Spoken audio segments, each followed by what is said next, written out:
Bon, et bien voilà l'étagère haute de la partie coffre, avec la partie avant ou le nez de l'étagère. Il y a deux microscopiques nœuds et puis un à peine plus gros, c'est pas dramatique. Et l'arrière est moche, l'arrière est jaune, il est moche, mais l'avant est bien blanc. Ça fera quelque chose de pas mal. Ça va être fixé à 3 mm du haut avec le système lamello et donc ma troisième machine de Walt. J'étais en train de penser que si j'avais fait des assemblages comme ça en menuiserie, quand j'étais à l'école, j'aurais été champion du monde. Ils sont vraiment beaux. Comme quoi on se bonifie avec le temps, c'est comme le bon vin.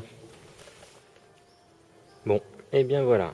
Ça c'est le panneau du bas, la cloison du bas verticale. Alors, il y a différents renforts. Ça peut paraître ridicule de mettre une planche aussi près de celle du haut, sauf qu'au milieu de celle-ci, il va y avoir une autre étagère. Alors je prends celle-là pour montrer, mais ça c'est pas la bonne, ça c'est l'étagère du haut. Celle du bas va être mobile. Alors je réfléchis toujours sur la façon de la rendre mobile. Normalement c'était quelque chose comme 1/3, 2/3. Donc le premier trou ici, ça aurait été la cuisine, enfin la cuisine, la partie évier. Donc juste un panneau qui serait mobile également pour permettre l'accès aisé à la partie du dessous, soit le bidon d'eau usée. Et là-bas, les deux autres, ça aurait été la partie où je mettais la glacière, éventuellement, comment ça s'appelle, un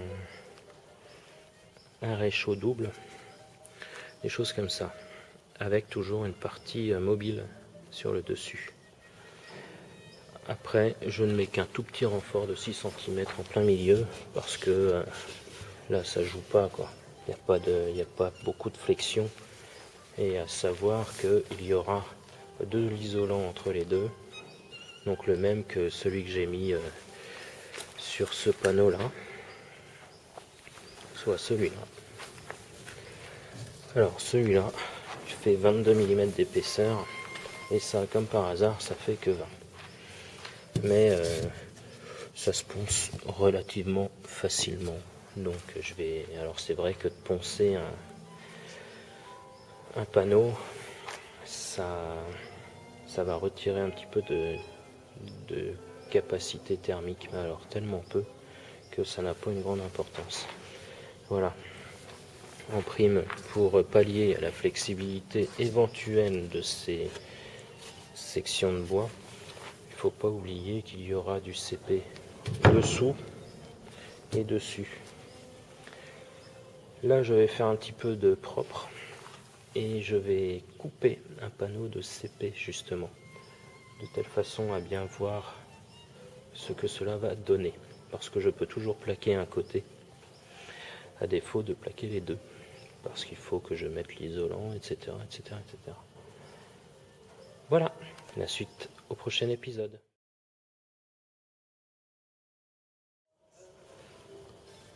Alors ça c'est mon plaquage 3 mm contreplaqué de 3 mm non cintrable en bouleau. Pour les connaisseurs, c'est un B/BB. Alors ça veut dire qu'il y a très peu de nœuds. Alors là, je suis tombé sur une plaque qui en a 5 gros.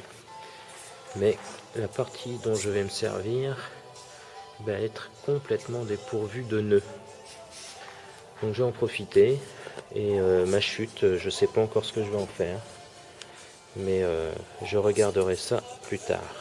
À bientôt.